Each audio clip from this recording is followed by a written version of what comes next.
Presunieme sa znova do komunít. Máme tu teraz jedného veľmi vzácneho hostia. Rada by som na stage pozvala Oresta Oleskiva, ktorý k nám prišiel z ukrajinského mesta Ľvov. Je zástupcom vedúceho oddelenia mestskej mobility a uličnej infraštruktúry a je zodpovedný za rozvoj cyklistickej infraštruktúry. Dnes nám povie o rozvoji cyklodopravy v meste Ľvov. Vítajte a ďakujeme, že ste medzi nami. Thank you.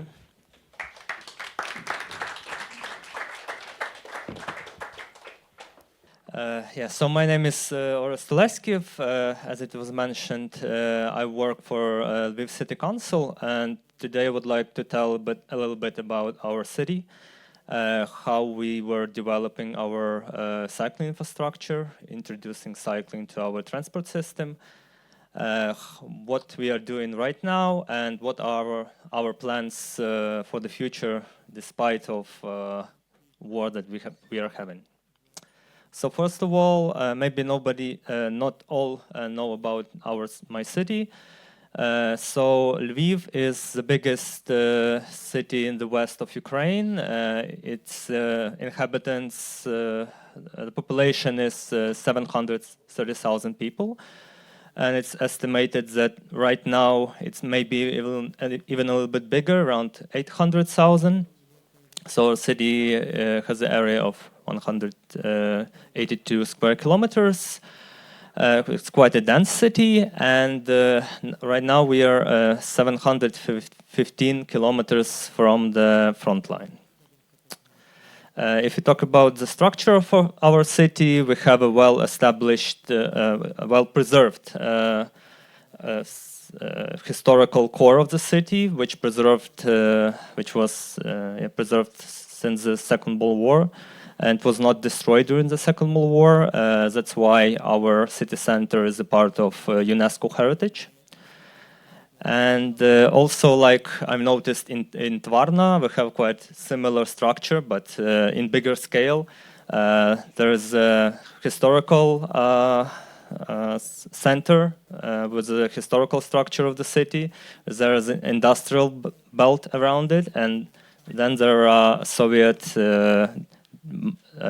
era districts with wide streets and concrete blocks. And now there's a kind of new stage where the gaps are filled with new development. And talking about our model split, we started to make some data since 2014. Like the last data we have is 2021. The figures are different because there were some different methodology, but the trends are like this. Maybe it's not so dramatic because in 2021 the counted were like all the trips, not only to work, but we see that like cycling is increasing, so it's quite roughly 5 or 4% model split. We see a small increase in car usage and also a small decrease in public transport usage. And what we have, if we talk about cycling, I would say that we have, except not such a big tradition of using a bicycle, we also have two challenges to overcome. It's our hilly landscape of the city. Our city center is located in kind of valley, basin-like valley, and to go to those Soviet residential districts, you always have to climb up, and it's around 60 meters difference, most cases. And another one is because we have the well-preserved historical streets. We also have cobblestones almost everywhere in the city center. And probably if you ride a bike on such big cobblestones, it's very uncomfortable. But I want to tell also about the history, how our transport system changed. So the big boost for us was that the city became a host city for European Football Championship 2012. Before that, actually, we were very poor city, and almost no repairs were made in our streets. So this was a real impulse to make reconstructions on the street. So quite big investments were done, but the main goal for the investments were to make the roads smooth. So what was mostly done, just the surface was renewed, but actually what is good that together with the surface, the underground pipes, the facilities were renewed, but at the same time sidewalks, bus stops were not renewed, and of course no bicycle infrastructure was done. So that was a trigger for our civil society to start to demand introduction of cycling infrastructure in the city. So this movement started around 2010, and this is one of the actions in one of our main city when during the European Mobility Week people painted a bicycle lane. So actually we have very well developed civil society in our city. And I would say that a very strong point of our mayor is that when the civil society really demands something, he invites them to do the job. So in this case, he also invited some of the most active guys to implement cycling in the city. So that's how the first cycling plan was done in 2010. And according to plan, there had to be 268 kilometers of cycling infrastructure. And since 2012, the city started to implement it. The big boost was the grant from the German government. Also, we didn't have any experience in designing and making cycling infrastructure. There was no, almost in all Ukraine. But also because of the help of our cooperation with GIZ, they consulted us in some ways. Of course, first cycling infrastructure was quite poor quality, but with every new infrastructure made, it started to become better and better. And one of the good examples was, it's one of my favorite parts of infrastructure. It was done in 2015 on Chernovola Avenue, where it was done the cycle paths, the sidewalk with greenery, all separated, and it's really convenient to use it. And also a big step forward was the establishment of the Municipal Design Bureau, which is called Institute for Spatial Development.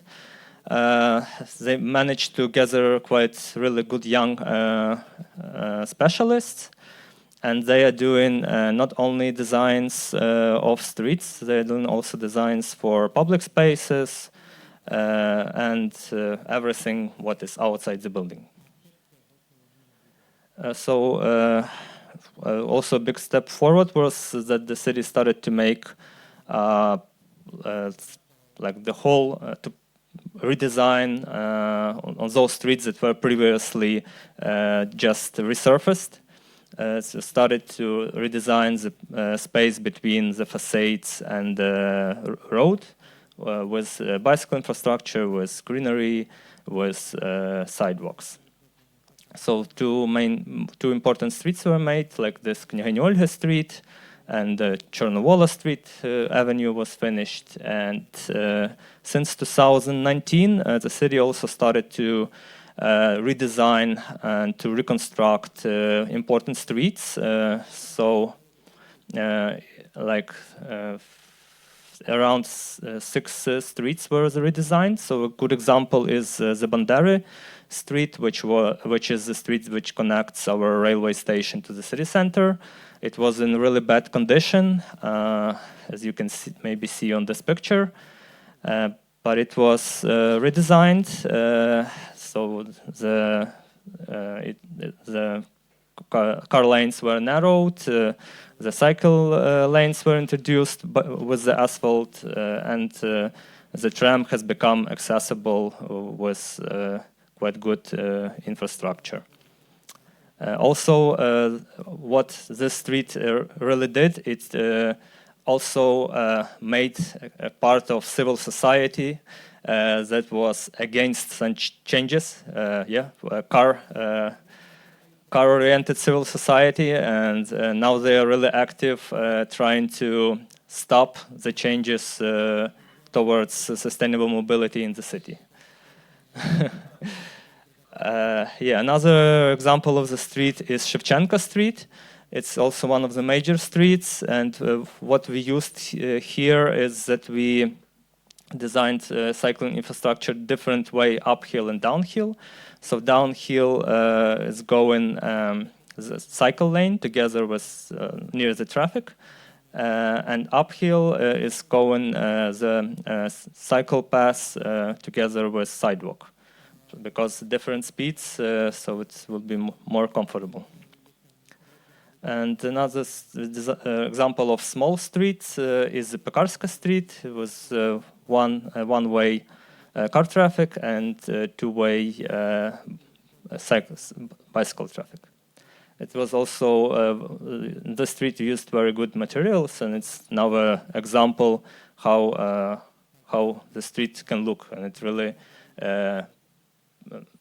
improved the vision of many people how the street should look like. But as you can see, it was done in 2021, and with the start of the full-scale invasion to Ukraine, we stopped all our plans to reconstruct the streets. First of all, because we relocated most of our funds to the resilience of our city, also funds to directly support our army, and also by the law you are not able to invest money into infrastructure unless it is the critical infrastructure for the living of people. But we still decided to finish the development of our new cycling plan. We started it also in 2021. We made a kind of pause 2022 and decided to finish it in 2023 and adopted it. It was also a task from our sustainable urban mobility plan. Our previous cycling plan was a little bit too old. We started to see some problems with it. So the new cycling plan was developed. By that time, by now, we have 138 kilometers of bicycle infrastructure. As you can see on this picture, maybe you cannot see very well that a lot of parts on this of this cycling infrastructure is not really connected each other. There are gaps. Mostly, it's on some very difficult intersections. The reason why it was because we didn't have quite suitable norms that would allow to make good quality and safe infrastructure in those intersections. But right now our norms and laws had improved, and it allows us to make much better cycling infrastructure. So the first thing that we want to do according to the plan is to connect all those pieces together into one seamless infrastructure, and after that start to extend the network. So according to the new plan introduces much wider network of around more than 500 kilometers. As you can see, it also extends to the nearby settlements because we had a reform territorial reform in Ukraine, and now our city is responsible also for some settlements around the city. But the new boost for the infrastructure came where we did not expect it. Our city this year has the status of Euro use capital, and before it, the strategy for youth was developed in the city, and in the transport part of the strategy, a big emphasis was made by the youth for cycling improvements.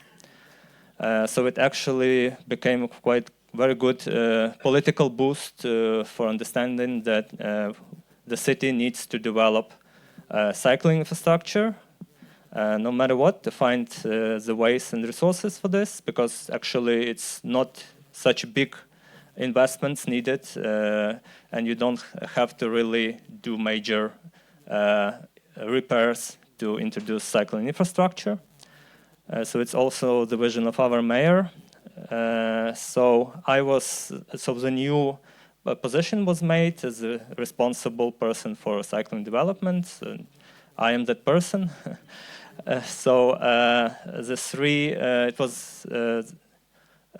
Three approaches were chosen for the development of cycling infrastructure. The first one is according to our concept to work on the connection of existing network, also to find streets and possibilities to make markings of bike lanes and cycling corridors where it's possible and needed, and also find resources and money to construct cycling infrastructure funded by investors.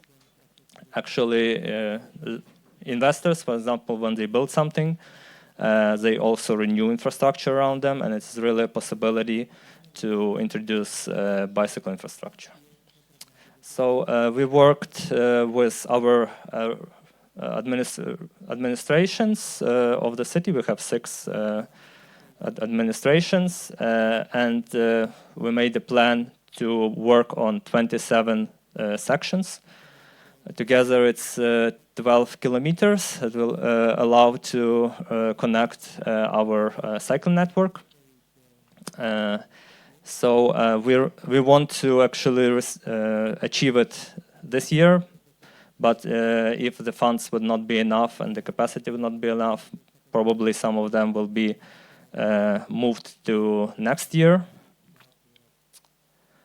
And another thing that we are working now is to restart the bike sharing system. Why restart? Because we actually had bike sharing system since 2015 until 2022. We had Next Bike in our city, but after the start of the Russian full-scale invasion, Next Bike left Ukraine as well as Lviv. But we understand that we still need bike sharing because scooter sharing is becoming more and more popular. But we prefer bike sharing in our city, and it's also a vision of our mayor. So we are still looking for solutions and for funds, and we are also open to ideas. Actually, we are in favor of a kind of system that works in Brno, which is more like free-floating with stations that are not physically made. And also, from the beginning, we want to integrate our bike sharing system to our e-ticketing system. We want to make bike sharing a competitor to e-scooters and to taxi, not to public transport. And so actually the bike sharing should enhance public transport. We now have e-ticketing system.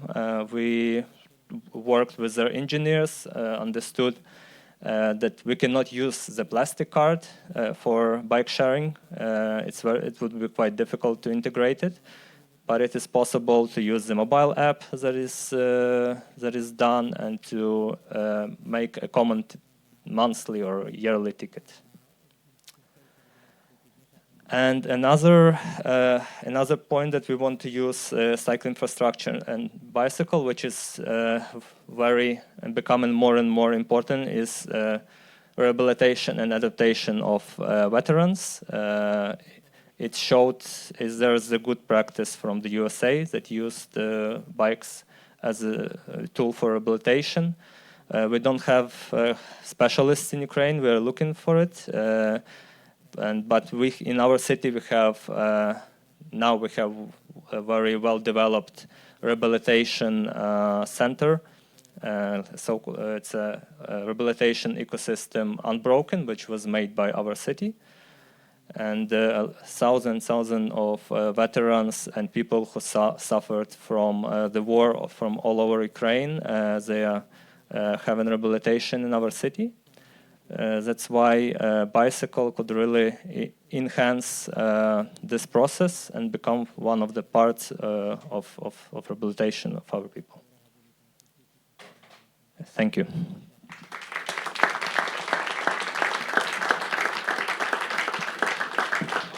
Ďakujeme a máme nejaké otázky z publika? Keď sa niekto chce spýtať, môžete dať ruku hore. Prinesieme vám mikrofón. I would like to ask you maybe, how did you get here? What was your route? Yeah, it's quite difficult was to get there. As you know, we don't have civil flights in Ukraine, right. So the only way is to get by train or by bus. I prefer the train. It was a long journey, around 20 hours, with two interchanges. But it's okay. Train is complete. Okay.